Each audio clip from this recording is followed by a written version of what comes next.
Вітаю, час новин на АТР. Сьогодні 27 травня, п'ятниця. Це 820-й день анексії Криму. Надія Савченко виступає за створення міжнародного комітету зі звільнення окупованих територій політв'язнів. У цьому їй допоможуть світові лідери, з якими вона познайомилася за останні 2 роки. У перший свій робочий день у Верховній Раді депутат пообіцяла повісити на трибуну новий плакат. На ньому будуть фотографії українських політв'язнів з вимогою повернути героїв. Серед них Ахтем Шейхгоз, Алі Асанов, Мустафа Дегерменджі, Фарат Сайфулаєв, Абдурішид Джепаров, Хайсер Джемілєв та Юрій Нурі Прімов. Війною, як говориться, треба було Крим не віддавати. От був певний період, коли нам треба було йти і захищати нашу землю. Ми його пропустили. Тому я пішла захищати Донбас, тому що не встигла піти в Крим. Але це теж історія довга. Як повертати?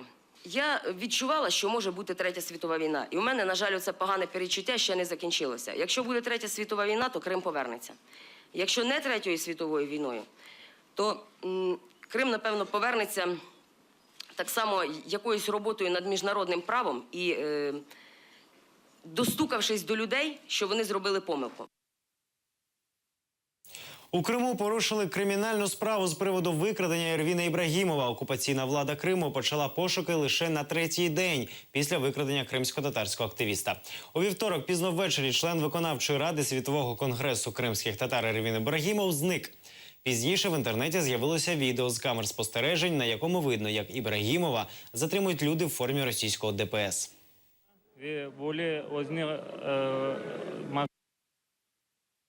Заступник голови Меджлісу Ахтем Шейхгоз просить співвітчизників утриматися від розважальних заходів, поки не випустять Ервіна Ібрагімова.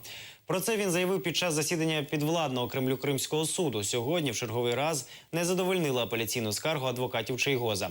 Вони просили скасувати рішення окупаційного суду про арешт Ахтема Шейхгоза до 22 липня.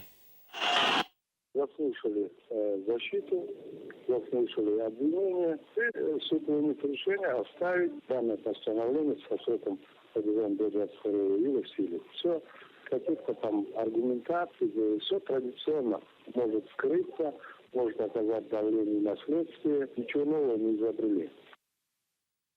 Ахтем Шейхгоз звернувся до світових лідерів із застінків ФСБ. Заступник голови Меджлісу Ахтем Шейхгоз знаходиться в ув'язненні вже 483 дні. Він вважає, що відповідальність за те, що сталося з українським народом і кримськими татарами, лежить на світових лідерах. Їм під силу зупинити цей жах. Вот уже 2 года, как против нашего народа проводится гибридный геноцид. Незаконные аресты, обыски, суды, похищение людей и их смерть. Репрессивные методы против права на свободу слова, мыслить, свободно говорить и жить на своей родине и быть полноправными хозяевами на своей земле. Быть безразличным или просто сочувствовать, думать о своем благополучии и безопасности ничем не отличается от тех, кто сегодня издевается над моим народом. Остановить этот ужас в ваших силах. Не дайте вновь пережить нашему народу страшный кошмар прошлого в новой, изощренной форме. Если у человека подавить чувство чести, достоинства и свободы, это уже не человек. Ахтем Шейхгоз. Тимура Усманова, Хайсера Халілова і Артура Халтаєва відпустили вчора. В їх будинках провели обшук, після чого повезли у центр з протидії екстремізму в Сімферополі. Там їх протримали до пізньої ночі. У мережі з'являються відео, зняті очевидцями обшуків. Сусіди стверджують, напередодні обшуку в Хайсера Халілова хтось проколов колесо на його авто та викрав камери відеоспостереження.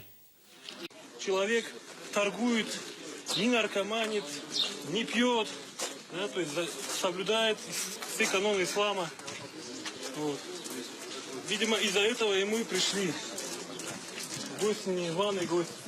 Причину своего прихода не называют. Просят, чтобы общественность разошлась, так как хотят скрыть свои, да, то есть преступления. Теща приехала с села, переживает за своих близких, родных. Ее не пускают к своим родственникам. Неизвестные люди пришли в 6 часов утра, прокололи машину, испортили имущество, ворвались в дом. Камеру сняли, повредили имущество. Вот что у нас происходит. Під час обшуку в будинку Тимура Османова силовики категорично відмовилися пояснити причини обшуку і кілька разів відмовлялися представитися. До оселі Османова приїхали кримські правозахисники і просили надати документи, що підтверджують правомірність дій російських ФСБшників. Однак так звані правоохоронці не захотіли давати пояснення активістам.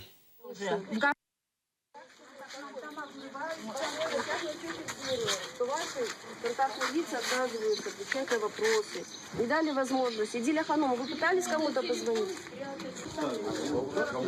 Вы можете представиться? Вы можете представиться? Дітей заступника голови Меджлісу Ільмі Умерова викликали у Кримське управління ФСБ. 12 травня слідчі ФСБ порушили проти Умерова кримінальну справу за статтею про екстремізм. Йому вручили підписку про невиїзд і про нерозголошення матеріалів кримінальної справи. У Криму працівники ФСБ прийшли поспілкуватися із школярами. У школі номер 15 села Ближня Феодосійського регіону силовики провели бесіди з учнями 9 класу і їх батьками. Почали з кримсько-татарських класів, опитали про травневі свята, чи носили георгіївські стрічки, чи вигукували про українські гасла. Батьки занепокоєні, адже завтра в 9-класників іспит, а сьогоднішній допит для них серйозний стрес. Утром собрались, и он по одному ученику с родителем вместе приглашал в кабинет директора. И был еще психолог школьный. Задавались вопросы. Встречали ли дети с такими выражениями, как аннексия, оккупация, ватник. Задавался вопрос по поводу георгиевской ленточки. Когда вы ее одели, когда вы сняли, при каких обстоятельствах, условиях, сняли ли вы по просьбе чьей-то или вы сняли сами. Родители детей были очень возмущены тем, что опрашивали детей, мальчиков только 9 класса татарского. Почему именно их детей? Почему таким образом? Они были испуганы, родители возмущались очень сильно. Почему, на каком основании собрали только крымских татар? На что сотрудник ФСБ ответил, что мы еще и будем продолжать мероприятия. Данные мероприятия в этой школе еще не закончились. Будет продолжение. Значит, по георгиевским лентам. Инцидент в школе номер 15 он был такой незначительный. Заведующая школы пришла в крымско-татарские классы, когда были мероприятия с георгиевскими ленточками. И когда, увидев детей наших крымско-татарских классов, обратила внимание, что у них нету георгиевских ленточек. Тогда она собрала с этих же детей наших по 10 рублей, пошла, купила эти георгиевские ленточки, начала на них одевать. Потрапити в російську в'язницю може будь-хто з тих, хто активно висловлює проукраїнську позицію. Приклад тому суд в Криму над мешканцем Київської області Андрієм Коломийцем. У травні 2015-го його затримали в Кабардино-Балкарії, нібито за зберігання наркотиків, після чого відвезли на півострів і звинуватили у замаху на вбивство співробітників Кримського Беркуту на Майдані, не маючи доказів. Кримська правозахисна група звертається до влади України та європейських країн, бо така практика може призвести до нових арештів українських громадян в Росії. Человек может попасть под этот каток политически мотивированного уголовного преследования, является так называемая позиция Поклонская о том, чтобы защитить пострадавших сотрудников Беркута на Майдане. Дело открыто на основании того, что якобы имеется 49 пострадавших сотрудников Беркута, причем в основном все базируется на их же личных показаниях, причем эти показания они давали уже спустя полгода, спустя год событий на Майдане. Коломеец пояснял мне, что вот эти все показания он дал под пытками. Когда его посадили в автомобиль полиции, до этого на него были одеты наручники, на голову одели целлофановый пакет, непрозрачный. В таком состоянии он был доставлен в помещение полиции, какое он не может сказать, потому что, естественно, он ничего не видел. Вот. И непосредственно вот в этом служебном помещении ноги его также были скованы наручниками, руки привязаны к креслу. путем больших скрепок к большому пальцу и с использованием, значит, проводов он был подключен к сети питания. И были пропущены, значит, заряды электрического тока. Терміново необхідна донорська кров. Кримчанка Севіля Решатова потрапила у ДТП, в результаті чого отримала пошкодження внутрішніх органів та струс мозку. Зараз вона знаходиться в Білогорській лікарні у тяжкому стані. У Севілі 2 маленьких дітей. Прохання усіх небайдужих зателефонувати за номером, що ви зараз бачите на своїх екранах. Другий день фестивалю «Інтермеццо» у Вінниці. Цьогоріч основна тема фестивалю – історія Криму та кримських татар. Вдень майстер-класи та літературні читання, увечері кінопокази. Деталі розкажуть наші кореспонденти. Це фасад однієї з бібліотек Вінниці. Сьогодні його повністю убрали в кримсько-татарські візерунки. Малюють орнаменти під керівництвом відомого митця-кераміста Рустема Скібіна.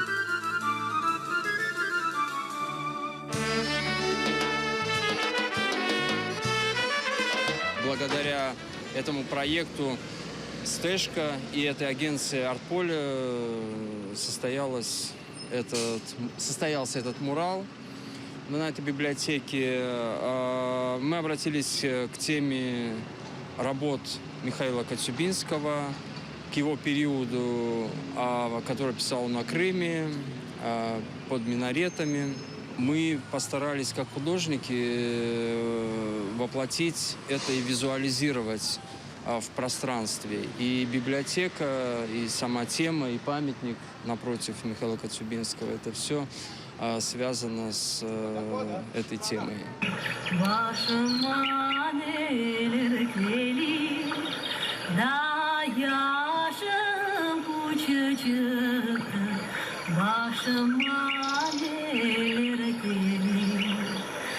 Подбали на фестивалі «Інтермеццо» і про кіноманів. Облаштували кінотеатр під відкритим небом.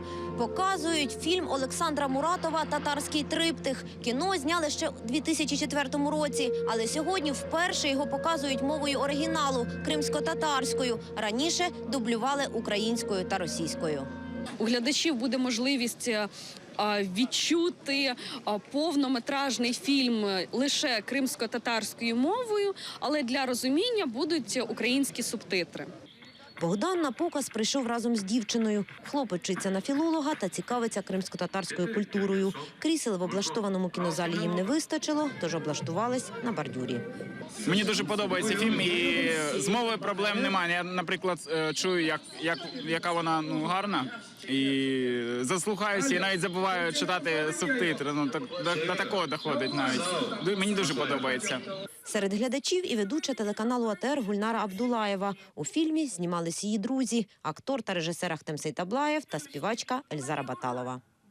Приятно удивили организаторы фестиваля, потому что сегодня я впервые на языке оригинала увидела этот фильм. Я несколько раз его смотрела, знала практически наизусть, но сегодня было очень приятно здесь, в Украине, в Виннице, слышать крымско-татарскую речь. Конечно же, впечатления у меня в этом фильме положительные, потому что я вижу здесь на экране и знакомые лица, это и актеры крымско-татарского театра, и в первую очередь мои хорошие близкие друзья, это талантливая певица Ильзара Баталова. Это замечательный, талантливый, я считаю, что один из лучших режиссеров Украины и вообще, я надеюсь, что даже Европа, Ахтем Сейтаблаєв. Завтра глядачі зможуть подивитися фільм «Хайтарма» Ахтема Сейтаблаєва та фільм «Крим» режисера Ксенії Жерноклей. Для малюків підготували виставу «Велике вухо» за мотивами кримсько-татарських казок. Закриє кінопоказ фестивалю документальний фільм «Крим. Як це було». Наталка Калінка, Асан Емінов, Заман, АТР.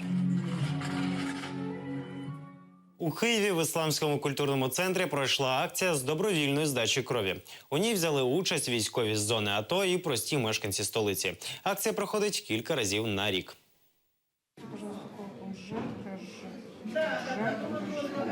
2 роки на Сході, на Донеччині він захищає Україну. Сьогодні прийшов рятувати життя людей, віддавши власну кров.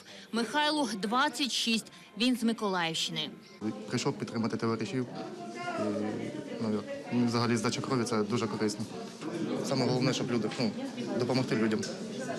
Комусь вона потрібна і треба здати. Вообще первый раз здесь. Я еще не сдавал кровь ни разу. И приближается священный месяц Рамадан. нужно побольше делать благих дел. И в Украине как бы сейчас такая ситуация очень сложная. Ну, просто это благое дело. Спочатку вимірюють тиск і беруть з пальця аналіз крові. Вся процедура триває близько 10 хвилин. А перед тим можна їсти винятково постні страви, каже Марина. Вставати довелося рано, прийшла з дітьми. Я рассказывала дочке, что сегодня такая акция, что кровь сдают. Кровь больным деткам идет, может, солдатам, которые воюют. Надо помогать, говорю всем. Даже если не финансово, можно и по-другому помочь. Акцію Ісламського культурного центру підтримало кілька десятків вірян.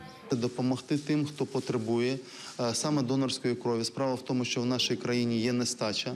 Ми бажали зробити цю акцію до початку священного місяця, тому що під час Рамадана мусульмани дотримуються посту, вони не п'ють протягом дня, не вживають їжі. І людина, що бажає стати донором, під час Рамадану і буде важко це зробити.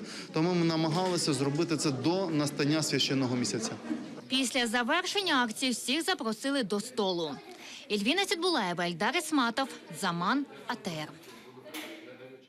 Наразі це всі новини. Більше розповість Ільдар Курцеїтов о 19:30 у наступному випуску «Заман». Хороших вихідних. Будьте з нами. До побачення.